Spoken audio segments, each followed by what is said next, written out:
Le 30 août 2024 marque le 102e anniversaire du jour de la victoire de la Turquie, qui commémore la guerre d'indépendance menée de 1919 à 1922.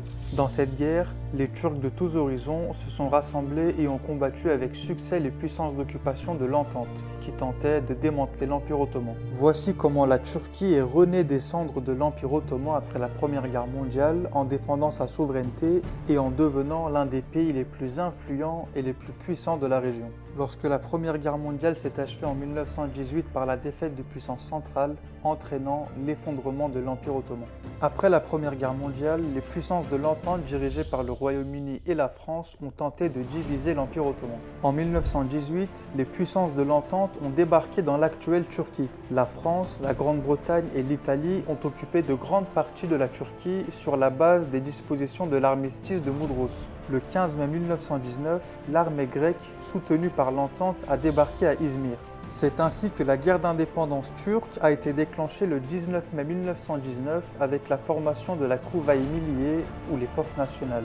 En 1920, s'est ouverte à Ankara la Grande Assemblée nationale turque, d'où les Turcs ont dirigé la guerre. L'année suivante, les forces grecques ont progressé jusqu'à Ankara à moins de 70 km du Parlement. Le 23 août 1921, la Turquie a lancé la bataille de Sakarya et s'est battue pendant 22 jours et 22 nuits pour chasser les forces grecques de l'est de la rivière Sakarya. L'armée grecque a finalement été repoussée le 13 septembre. Le commandant en chef, Mustafa Kemal Atatürk, a lancé la grande offensive le 26 août 1922 afin d'expulser complètement tous les occupants. En se déplaçant vers l'ouest, il a mené la bataille avec ses principaux commandants. L'offensive a commencé à l'aube par des tirs d'artillerie. Les soldats turcs avancent vers la ville d'Afyonkarahisar que l'armée turque a libérée le 27 août. Dans la nuit du 29 août, les commandants ont procédé à une évaluation de la situation et ont décidé d'agir immédiatement et de manière décisive. Le 30 août 1922, Atatürk a ordonné à l'armée turque de se déplacer vers la région occidentale de Kütahya, portant un coup fatal aux troupes grecques en Anatolie. Cela a abouti à la victoire de la grande offensive et a jeté les bases de la République de Turquie. Après cette victoire, Atatürk et ses commandants Fevzi Çakmak et İsmet İnönü ont entrepris d'expulser les derniers soldats grecs d'Anatolie en lançant une offensive sur la ville d'Izmir, qu'ils libèrent le 9 septembre 1922. Le 24 juillet 1923, des pays du monde entier ont reconnu la Turquie en tant que nation indépendante et souveraine, en signant le traité de paix historique de Lausanne.